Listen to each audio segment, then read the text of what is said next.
Woodworkers love a dovetail joint. The people who receive your woodworking projects love to see a dovetail joint, and there is nothing like a dovetail joint that fits great and goes together well. I get asked all the time about buying advice for dovetail jigs. I got a couple things I want to tell you about. One, I recommend you shop for capacity, versatility, ease of use. So for capacity, you know, there's a lot of jigs out there that will easily handle 12-inch components. What if you want to do a blanket chest that's 22 or 24 inches deep? You want to look for an item that for your future woodworking needs is going to handle that. What about joints outside of dovetails? I can give you some examples here. I can show you what I'm talking about.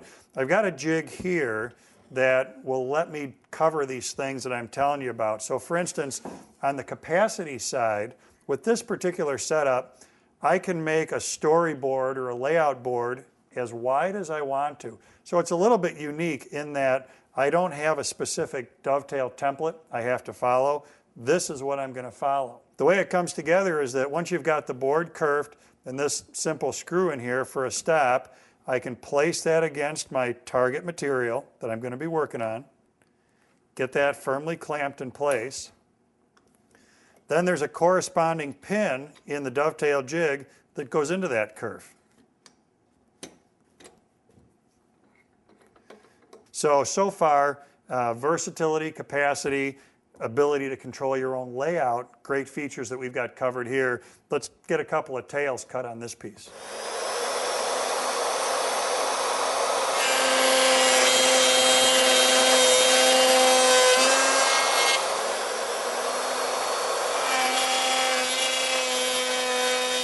So you can really see now how I'm getting my diversity of layout in this. And again, that infinite capacity, my cuts I've made here line up with the kerfs in this board.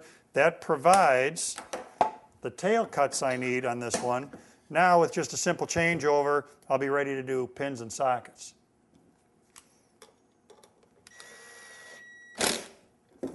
With that changeover on the jig and a fresh storyboard here, clamped to my pin and socket board, same kerfs as we used in the previous layout, I'm ready to cut pins and sockets.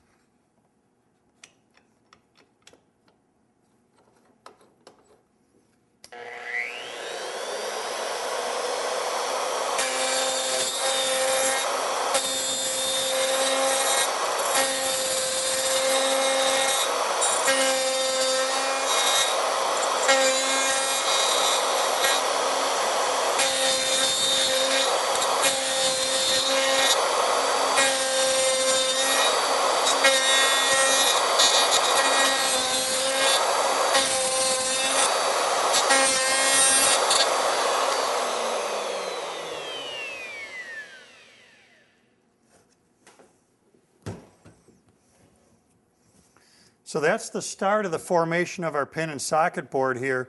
Now, we talked about a couple buying advice things here. One is the infinite, the diversity of layout that we can get, capacity, got those covered here. What about the ability for a jig to change from dovetails to other functions? Some jigs are capable of doing box joints, finger joints as well. Let's have a look at that.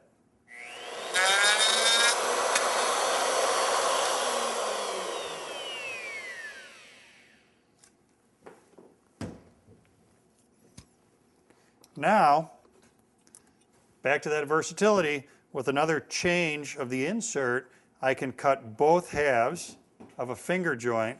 Once again, story stick on here that I produced with my own layout, kerfing that on the table saw, could be of infinite length, providing both components of a well-fitting finger joint.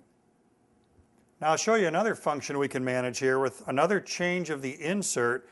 I can cut a mortise with this. So the guide bushing on my router is going to travel back and forth inside this slot. Here's how it goes.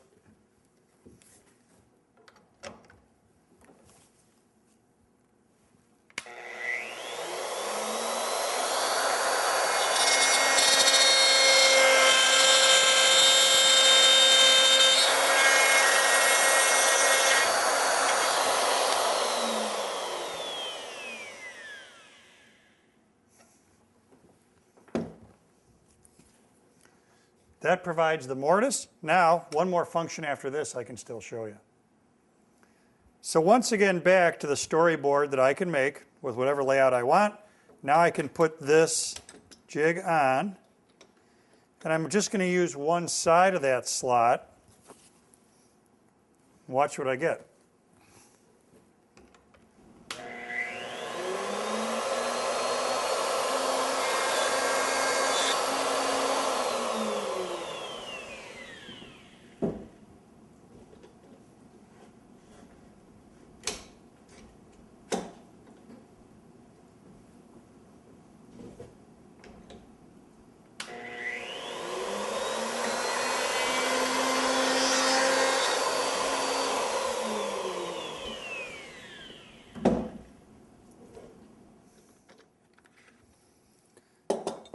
So once again, using a storyboard of my own creation, I can get perfectly spaced dowel holes on a bunch of different boards, and then I can use dowel joinery to bring those boards together.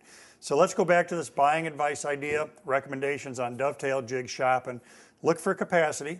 Make sure the dovetail jig will do every project you want it to do. Look for that diversity of layout so that you can control the layout rather than be married into a layout that's dictated by a fixed comb dovetail jig. Finally, versatility is a wonderful thing to have. That's a bang for your buck idea. The more the jig will do, the more bang you can get out of it, the more projects you can use it for. So that versatility is a wonderful feature to have in any tool in your shop, especially in a dovetail jig.